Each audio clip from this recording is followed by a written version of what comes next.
గుళ్ళకి పోతే ఫ్రీగా ఏదైనా దొరుకుతుంది అని అంటే దేవుని దర్శనం కాదు, అర్చన కాదు, ప్రసాదం కాదు, లడ్డు కాదు, నుదుటి మీద పెట్టుకునే బొట్టు ఒకటే ఫ్రీగా దొరుకుతుంది. ఆ బొట్టుకైతే ఏ గుళ్ళ కూడా టికెట్ పెట్టరు, పైసలు అడగరు. కానీ ఎన్టీఆర్ జిల్లా పెనుగంచిప్రోలు తిరుపతమ్మ గుళ్ళ ఆఫీసర్లు మాత్రం భక్తులు పెట్టుకునే తిలకం బొట్టుకు కూడా పైసలు పట్టిద్దామని డిసైడ్ అయ్యారు. ఏకంగా బొట్లు పెట్టేందుకు బొచ్చెడు పైసలు కావాలని టెండర్ కూడా పిలిచిరు.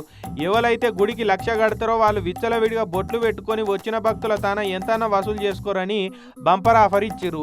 బొట్లు పెట్టేందుకు టెండర్లు కూడా పిలిచిరు. బొట్టుకు టెండర్ పెట్టి భక్తుల తాన పైసలు గుంజురు అని అనేటోళ్ళు ఎవరైనా ఉంటారా చెప్పురి? ఈ గుడోళ్ళ ఆపచ్చన అట్లున్నది.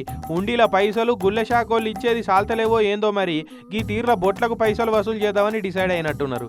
ఈ తిరుపతమ్మ గుళ్ళకు వచ్చిన భక్తులు ఖచ్చితంగా తిలకం బొట్లు పెట్టుకుంటారు. అయితే కొందరు గుళ్ళె బొట్టును తీసి పెట్టుకుంటారు, ఇంకొందరు గుడి బయటనే ఉండి వచ్చిన భక్తులకు ఒక అచ్చుతోటి బొట్లు పెట్టి వాళ్ళు ఎంత ఇస్తే అంత తీసుకుంటారు. 5 ఇస్తే 5, 10 ఇస్తే 10 పుచ్చుకొని సంతోషంగానే ఉంటారు. అగో బయట వాళ్ళు అట్లా 5కు 10కి బొట్లు పెట్టేది ఏంది, అదేదో మనకే పైసలు వస్తాయి కదా అని ఈడ చిల్లర వ్యవహారం చేసిరు.